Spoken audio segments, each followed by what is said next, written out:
Royal kids को subscribe करें। चमेली घर संभालती है। उसे खेती बाड़ी के बारे में कुछ भी नहीं पता है। उसका पति श्यामलाल किसान है। वही खेती करके घर में 2 पैसा लाता है। मगर चमेली को अगर पता होता कि उसकी जिंदगी उल्टी दिशा में मोड़ लेने वाली है तो वो पहले से ही सब कुछ सीख लेती। चमेली, जरा मेरे साथ खेत चलो, कुछ खेती बाड़ी का काम सीख लो। नहीं नहीं, मैं वो सब सीख कर क्या करूँगी? बाद में काम आएगा। इस राज्य की रानी का तो कोई भरोसा नहीं है, मुझे कब क्या हो जाए।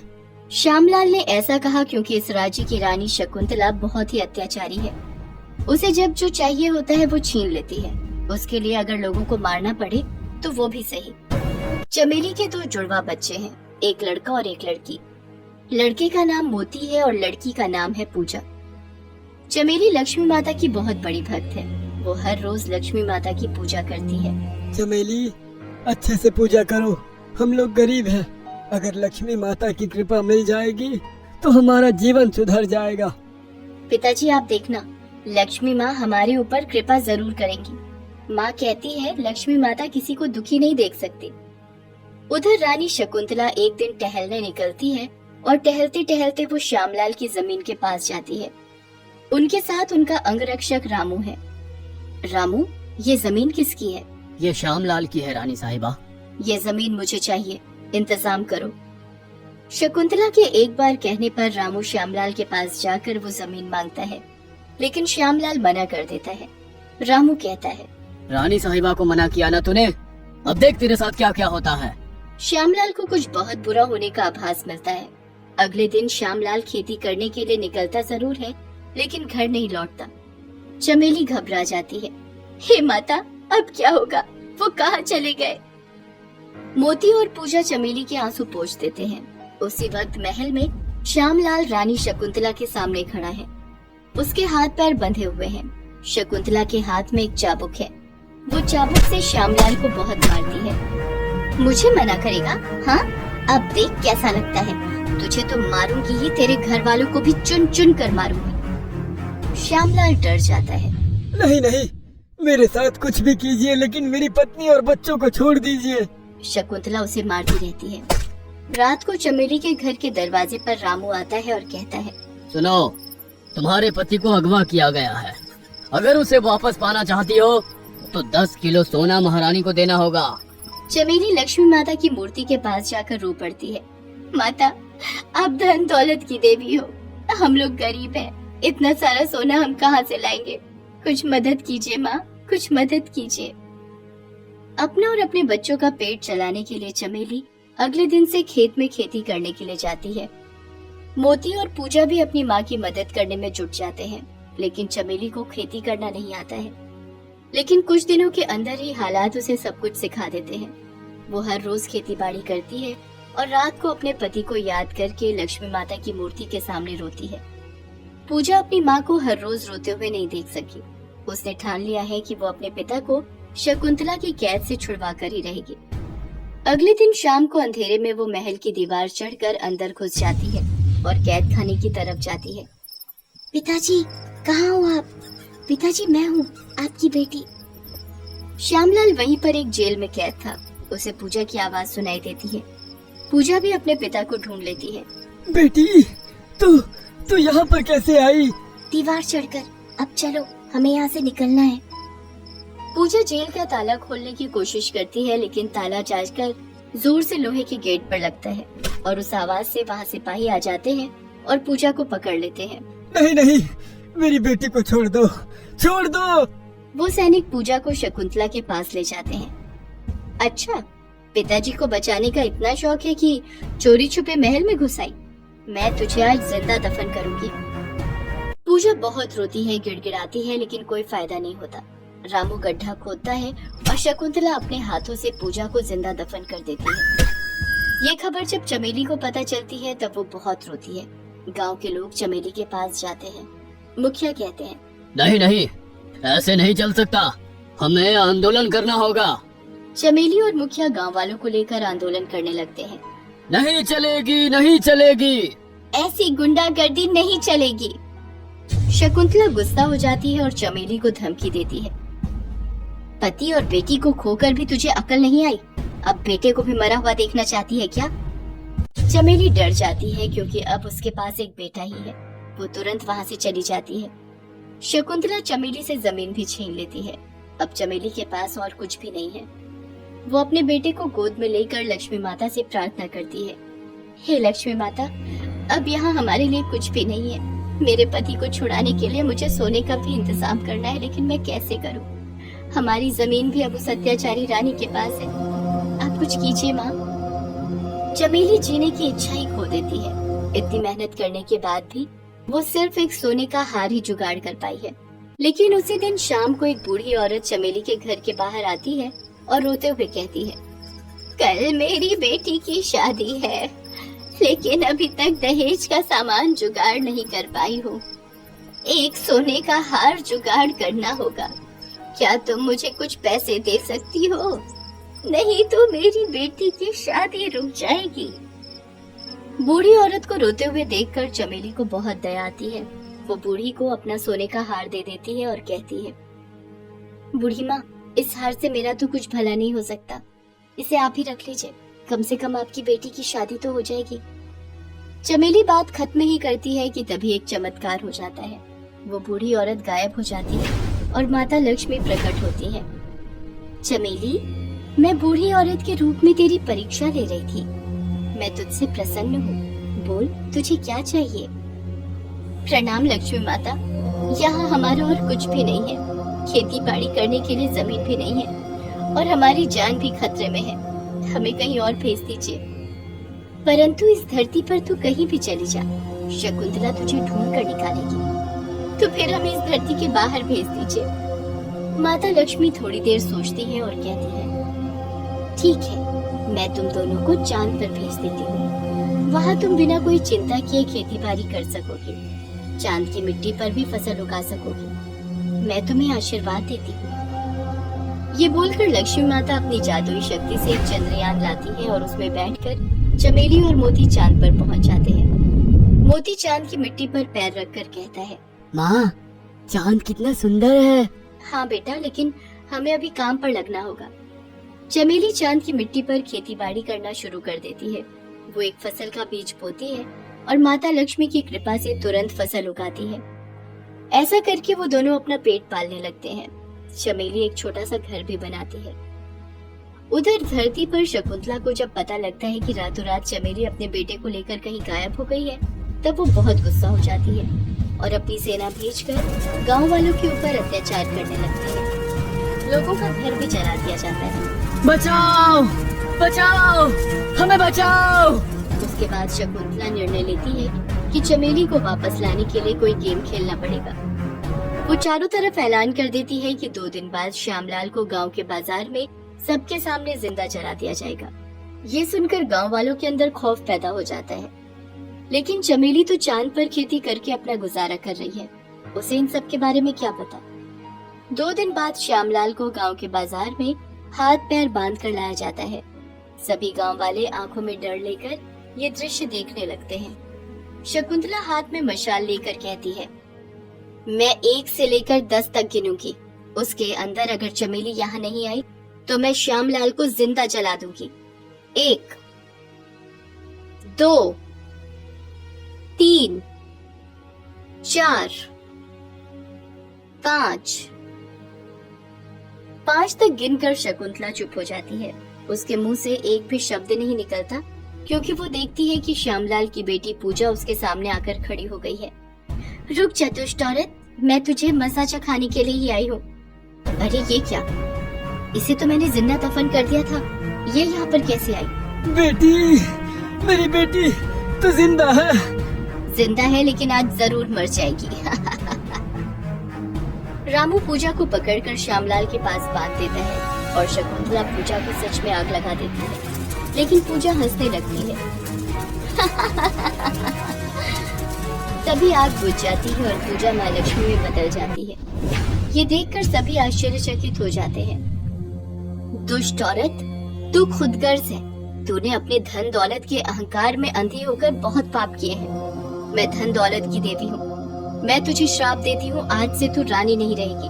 आज से तू एक भिखारिन बन जाएगी।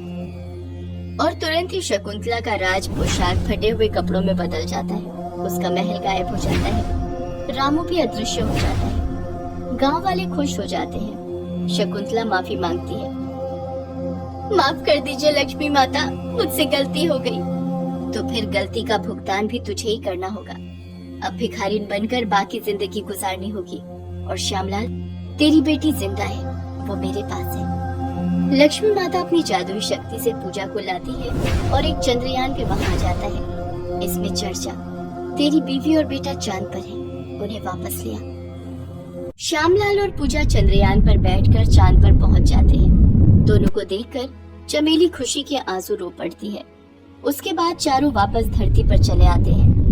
लक्ष्मी माता की कृपा से चमेली इस राज्य की नई रानी बन जाती है और अपनी प्रजा का ख्याल रखती है। ऐसे ही माता लक्ष्मी अपने भक्त की मदद करती है। कृष्णनगर राज्य पर इन दिनों ऐसा लगता था कि किसी बुरी ताकत की नजर पड़ गई है। इन दिनों कभी भी कहीं भी अचानक से आग लग जाती थी और फिर सब कुछ जलकर खाक हो जाता। उसके बाद वो आग अपने आप पहले बुझती और फिर गायब भी हो जाती थी।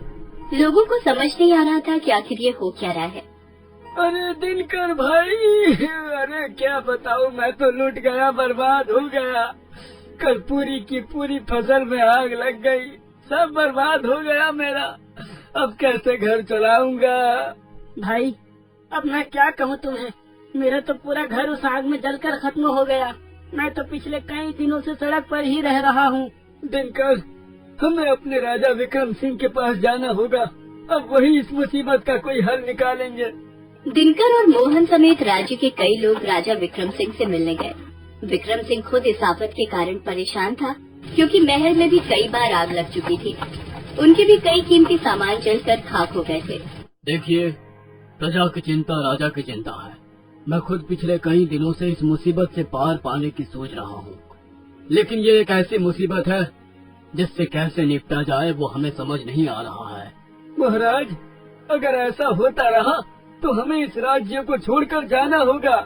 इस राज्य को छोड़कर कोई नहीं जा सकता, कोई नहीं, क्योंकि अगर तुम लोग यहाँ से बाहर जाने की सोचोगे तो वो आग तुम लोगों को झुलसा देगी।